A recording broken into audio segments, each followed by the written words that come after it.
तमाम दंगों की तरह गुजरात दंगों को लेकर सबसे बड़ा प्रश्न यही था कि ये स्वतःस्फूर्त थे या फिर एक लंबे षड्यंत्र का हिस्सा जिस मामले में जिम्मेदारी तय होनी चाहिए। सर्वोच्च न्यायालय की बनाई स्पेशल इन्वेस्टिगेशन टीम कह चुकी है कि दंगों के पीछे साजिश के साक्ष्य नहीं मिलते और इस बात को न्यायालय ने मान भी लिया था। माने गुजरात के तत्कालीन मुख्यमंत्री नरेंद्र मोदी को दंगों के मामले में क्लीन चिट मिल गई। ऐसे में बीबीसी की एक डॉक्यूमेंट्री आती है इंडिया द मोदी क्वेश्चन नाम से। 2 एपिसोड वाली इस डॉक्यूमेंट्री का दावा है कि इसमें एक नई नजर से दंगों को देखा गया। डॉक्यूमेंट्री में इल्जाम है कि 2002 में गुजरात में जो कुछ हुआ उसमें एथनिक क्लेंजिंग के सारे निशान थे और जिम्मेदारी तत्कालीन मुख्यमंत्री पर भी जाती है। हवाला दिया गया है कि ब्रिटिश सरकार की तरफ से एक खुफिया रिपोर्ट बनाई गई थी जिसमें ऐसी बात सामने आई। भारत सरकार ने इस डॉक्यूमेंट्री पर भारत में प्रतिबंध लगा दिया है, अपना पूरा पक्ष भी रखा है जो हम आपको बताएंगे। लेकिन ये डॉक्यूमेंट्री देखी भी जा रही है और दिखाई भी जा रही है। हम और आप इस घटना को कैसे देखें? आप क्या अदालती फैसलों के बाद भी किसी सत्य के बाहर आने की गुंजाइश रहती है? और क्या जब ऐसे दावों के साथ डॉक्यूमेंट्रीज बनती हैं तो पब्लिशर की पॉलिटिक्स को अनदेखा किया जा सकता है? और सबसे बड़ा सवाल ये कि क्या सही है, क्या गलत, क्या देखने लायक और क्या बैन के काबिल, इसका फैसला कैसे होगा और करेगा कौन? नमस्कार, मैं हूं निखिल और आप इन सारे सवालों के जवाब देख पाएंगे आज के दी ललन टॉप शो में। गुजरात दंगों को लेकर कई डॉक्यूमेंट्रीज और न्यूज रिपोर्ट्स पहले ही बन चुकी हैं। फिर बीबीसी की इस डॉक्यूमेंट्री में नया क्या था? खबरों की दुनिया की भाषा में पूछें तो पैग क्या था स्टोरी का? आइए समझते हैं। टोनी ब्लेयर सरकार में विदेश मंत्री रहे थे जैक स्ट्रॉ। द वायर को दिए एक इंटरव्यू में वो कहते हैं कि दंगों से प्रभावित लोगों के ब्रिटेन में रह रहे रिश्तेदारों ने ब्लेयर सरकार से गुजरात दंगों की जांच की मांग की थी। इसके बाद ब्रिटिश विदेश मंत्रालय ने एक रिपोर्ट तैयार करवाई। इसी रिपोर्ट का हवाला बीबीसी की डॉक्यूमेंट्री में दिया गया है। डॉक्यूमेंट्री में भाजपा नेता स्वपन दास गुप्ता का इंटरव्यू भी शामिल है, पीड़ितों का पक्ष शामिल है और तमाम सारी चीजें भी हैं। 2 एपिसोड वाली documentary India the Modi question का पहला हिस्सा रिलीज हुआ तो इसकी कई क्लिप सोशल मीडिया पर वायरल होने लगी, लेकिन राजनीतिक हलके में इसका शोर तब तक कम सुनाई दिया। फिर आती है 19 जनवरी की तारीख। इस दिन विदेश मंत्रालय के प्रवक्ता अरिंदम बागची ने एक प्रेस कॉन्फ्रेंस में जानकारी दी कि बीबीसी की यह डॉक्यूमेंट्री भारत में रिलीज नहीं हुई है। उन्होंने इसे एक प्रोपेगेंडा का हिस्सा बताते हुए क्या कहा था, आप बागची से सुनिए।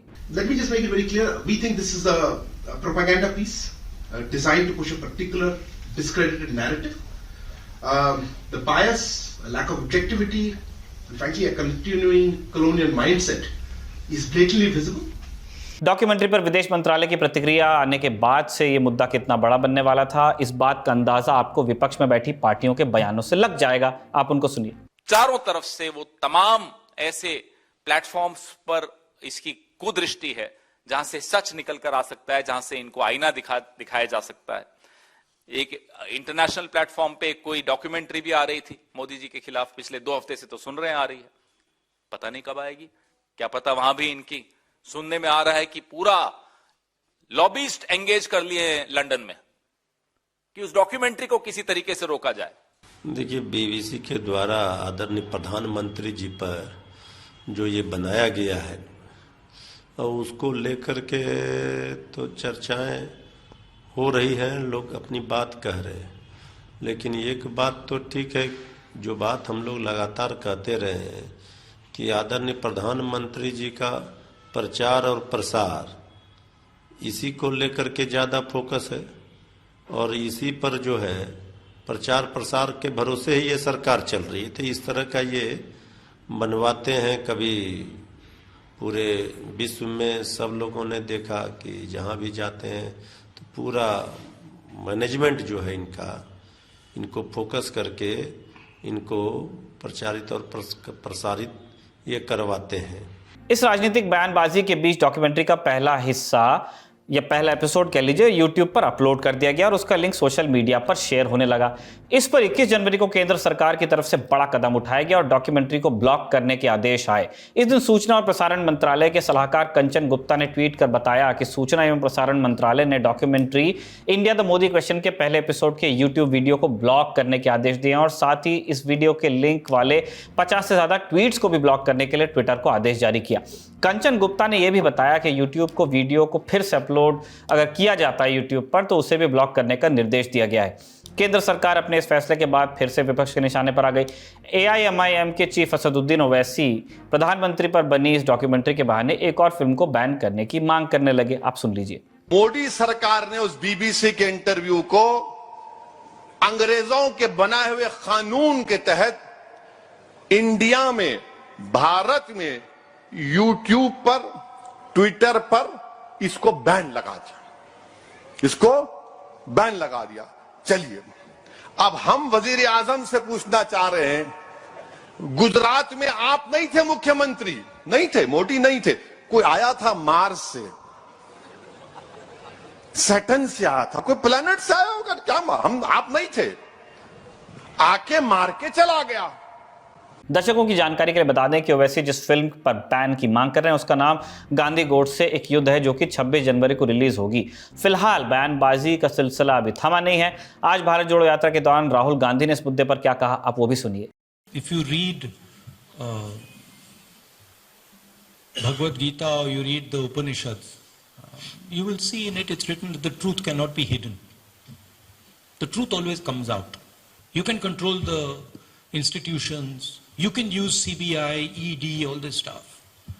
डॉक्यूमेंट्री को लेकर प्रधानमंत्री पर हो रहे हमलों के जवाब में भाजपा भी मोर्चा संभाले हुए है। आप उनका पक्ष भी सुन लीजिए। तो भारत सरकार ने फैसला लिया है, वो सोच समझ के लिया होगा। जो देश के खिलाफ प्रधानमंत्री जी इतनी ग्रेट शख्सियत है, वो अपने बारे में तो बर्दाश्त कर लेते हैं, जैसा भी कोई बोले, जैसा जैसा किसी का ज़हन है, ख्याल है, लेकिन देश को जो कोई नीचे दिखाने वाला कोई भी मूवी है या व्हाटएवर जो भी है, या कोई डॉक्यूमेंट्री है, उस पे बैन लगा तो उसके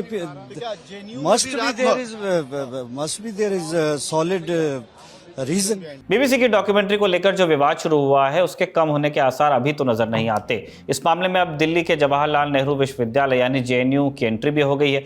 जेएनयू प्रशासन के मुताबिक कुछ छात्रों ने जेएनयू छात्र संघ के नाम पर पर्चे छपवाए और ये कहा कि 24 जनवरी की रात 9 बजे डॉक्यूमेंट्री की स्क्रीनिंग कैंपस में की जाएगी। विश्वविद्यालय प्रशासन का कहना है कि ऐसे किसी आयोजन की औपचारिक इजाजत नहीं ली गई और इस तरह की गतिविधियों से यूनिवर्सिटी परिसर की शांति और सद्भाव को धक्का पहुंच सकता है। यूनिवर्सिटी प्रशासन ने यह भी चेतावनी दी कि आदेश न मानने और डॉक्यूमेंट्री की स्क्रीनिंग करने वाले छात्रों के खिलाफ कड़ी कार्रवाई कर दी जाएगी। एक और यूनिवर्सिटी का आदेश है और दूसरी तरफ जेएनयू छात्र संघ, जिसका कहना है कि डॉक्यूमेंट्री की स्क्रीनिंग तय समय पर यानी 9 बजे ही होगी।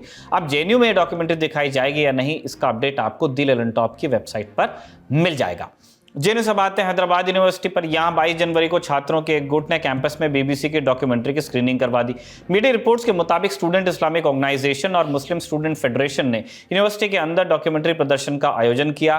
करीब 50 छात्रों के ग्रुप ने डॉक्यूमेंट्री देखी। इसे लेकर अखिल भारतीय विद्यार्थी परिषद ने कॉलेज प्रशासन के यहाँ शिकायत दर्ज कराई है और आयोजकों पर कार्रवाई की मांग की है। इंडिया टुडे की रिपोर्ट के मुताबिक कॉलेज के कुछ छात्रों का कहना है कि डॉक्यूमेंट्री सरकार द्वारा लगाए बैन के पहले दिखाई गई, लेकिन कॉलेज प्रशासन का कहना है कि केंद्र के आदेश के एक दिन बाद यानी 22 जनवरी को बीबीसी की डॉक्यूमेंट्री दिखाई गई। बुलेटिन शूट होने तक स्क्रीनिंग को लेकर कोई लिखित शिकायत दर्ज नहीं कराई गई। क्या पहली बार किसी डॉक्यूमेंट्री को लेकर विवाद हुआ और बैन किया गया? जवाब है नहीं। 2012 का निर्भया गैंगरेप केस आपको याद होगा। इस विभत्स कांड पर बीबीसी ने एक डॉक्यूमेंट्री बनाई थी जिसका नाम था इंडियाज डॉटर। इसका निर्देशन किया एक ब्रिटिश फिल्म मेकर लेस्ली वुडविन ने। इस डॉक्यूमेंट्री में रेप के दोषी मुकेश सिंह का इंटरव्यू किया गया था, जिसमें उसने महिलाओं और दिल्ली पुलिस के खिलाफ अपमानजनक बातें की थी। इसे लेकर देश भर में बवाल हुआ, जिसके बाद केंद्र सरकार ने इसके प्रसारण पर रोक लगा दी। 8 मार्च 2015 यानी अंतर्राष्ट्रीय महिला दिवस के दिन ये डॉक्यूमेंट्री भारत समेत दुनिया भर में रिलीज होनी थी। रोक लगने के बावजूद बीबीसी ने इसे तय समय से पहले यानी 4 मार्च को दुनिया के कई देशों में रिलीज कर दिया था। हमने बीबीसी की ही एक डॉक्यूमेंट्री का हवाला दिया, लेकिन बैन का इतिहास बहुत लंबा और पुराना है। हर पार्टी ने कभी ना कभी सत्ता में रहते हुए असहज करने वाली डॉक्यूमेंट्रीज को बैन किया ही है।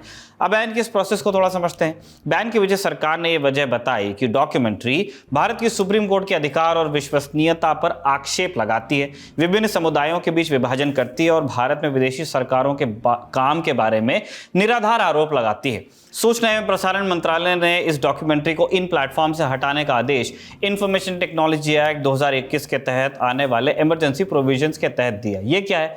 इंफॉर्मेशन टेक्नोलॉजी रूल्स 2021 के तहत information and broadcasting ministry, I&B ministry जिसको हम कहते हैं, उनके पास एक विशेषाधिकार है, खास अधिकार। वो यूट्यूब, ट्विटर और फेसबुक जैसे सोशल मीडिया इंटरमीडियरी जो बिचौलिए हैं, जो आपके विचार A to B लेके जाते हैं, उन पर इमरजेंसी की स्थिति में कोई भी कंटेंट हटवा सकते हैं।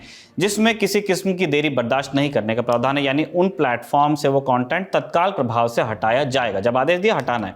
इस नियम के मुताबिक आपातकालीन मामलों में अगर सूचना एवं प्रसारण मंत्रालय श्योर है कि किसी भी कंप्यूटर सोर्स के माध्यम से कोई जानकारी या उसके हिस्से को सार्वजनिक रूप से इस्तेमाल होने से रोकना जरूरी है और वो न्यायोचित है, तो वो अंतरिम आदेश के रूप में कुछ दिशा निर्देश जारी करती है। इसके तहत अगर वो जानकारी किसी के पास या कंप्यूटर पर पाई जाती है, चाहे वो व्यक्ति हो, प्रकाशक या बिचौलिया, तो सरकार उस जानकारी या उसके हिस्से को बिना सुनवाई का मौका दिए नियंत्रित कर सकती है। सूचना एवं प्रसारण मंत्रालय के मुताबिक अगर कोई कंटेंट भारत की संप्रभुता, अखंडता, सुरक्षा या कानून व्यवस्था को खतरे में डालता है, मित्र राष्ट्रों से रिश्ते खराब करता है या किसी अपराध को उकसाने से रोकने के लिए इमरजेंसी प्रोविजन का इस्तेमाल करके उस कंटेंट को प्लेटफॉर्म से हटवाया जा सकता है। ये तो हुआ इमरजेंसी प्रोविजन जिसका इस्तेमाल बीबीसी की डॉक्यूमेंट्री के मामले में हुआ। अब आते हैं एक ऐसे उदाहरण पर जिसे बैन करने या न करने को लेकर एक सिस्टम कैसे अपनी समझ पैदा कर सकता है, वो भी सबको सुनवाई का समान अवसर देते हुए। यह आपको कुछ स्पष्ट होगा। ओटीटी प्लेटफॉर्म पर जो भी कंटेंट रिलीज किया जाता है उस पर सेंसरशिप का कोई प्रावधान नहीं है। बस ओटीटी प्लेटफॉर्म्स को अपने स्तर पर ही दर्शकों की उम्र के हिसाब से कंटेंट को अलग अलग कैटेगरीज में रखना पड़ता है, जैसे 13 से ऊपर लोग देख सकते हैं, 16 से ऊपर लोग देख सकते हैं, या वयस्कों के लिए ही है अडल्ट कंटेंट जिसको कहते हैं, इत्यादि। इसके अलावा पैरेंटल कंट्रोल की सुविधा आपको देनी पड़ती है, पैरेंटल कंटेंट कंट्रोल। इससे लोग ये तय कर सकेंगे कि उनकी डिवाइस से किस खास कैटेगरी का कंटेंट बच्चे न देख सकें, उनके बच्चे। अगर किसी व्यक्ति को ओटीटी पर जाने वाले कंटेंट से आपत्ति है तो वो इंफॉर्मेशन टेक्नोलॉजी एक्ट 2021 के तहत शिकायत निवारण के लिए बने 3 टियर वाले ग्रीवांस रिड्रेसल सिस्टम की मदद ले सकता है, यानी 3 टियर यानी 3 स्तर है, या फिर कोर्ट भी जा सकता है। 2021 में मलयालम फिल्म आई थी चुरुली नाम की, इसे डायरेक्टली ओटीटी प्लेटफॉर्म्स पर रिलीज किया जाना था। इस फिल्म के खिलाफ एक पिटीशन दायर हुई, कहा गया कि इस फिल्म को ओटीटी प्लेटफॉर्म से हटवाया जाए।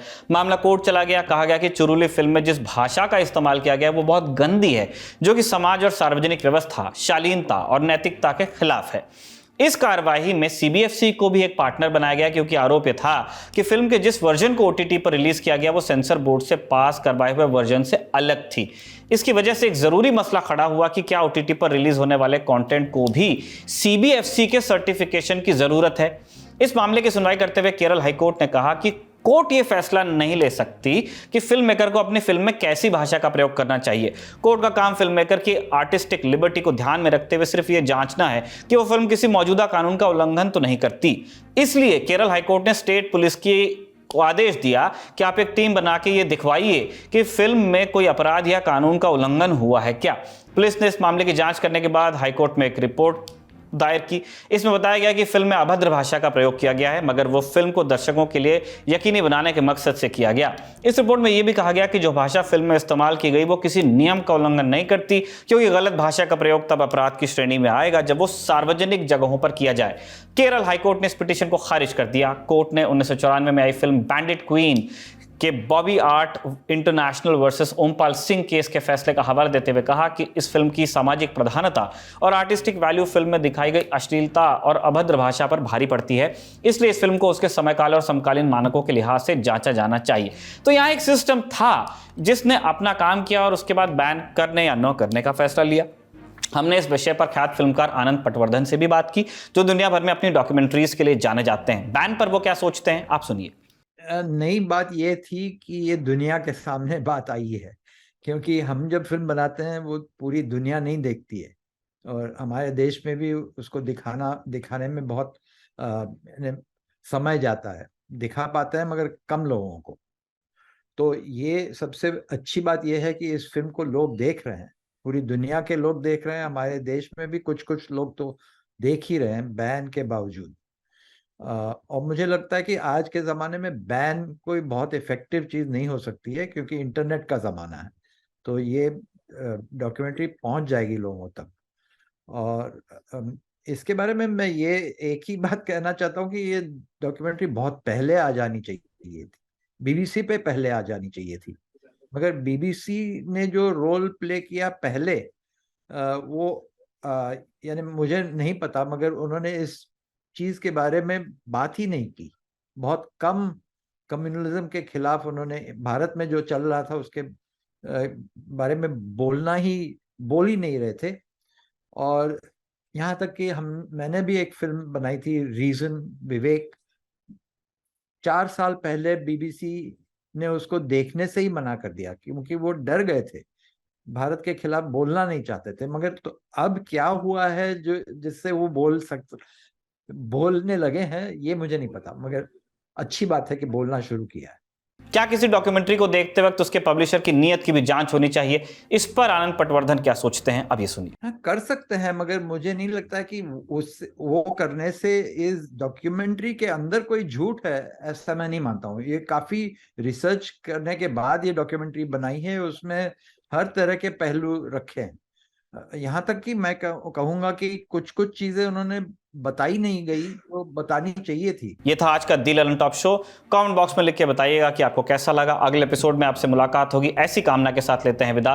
देखते रहिए दी ललन टॉप। सिर्फ 59 रुपए महीने में पाइए YouTube पर LT प्रीमियम। किसी भी प्लेटफॉर्म से 3 दिन पहले देखिए हमारे प्रीमियम प्रोग्राम जैसे guest in the news room, किताब वाला आदि। इसके अलावा बहुत कुछ। सब्सक्राइब करने के लिए ललन टॉप के YouTube चैनल पर जाकर क्लिक करें ज्वाइन बटन।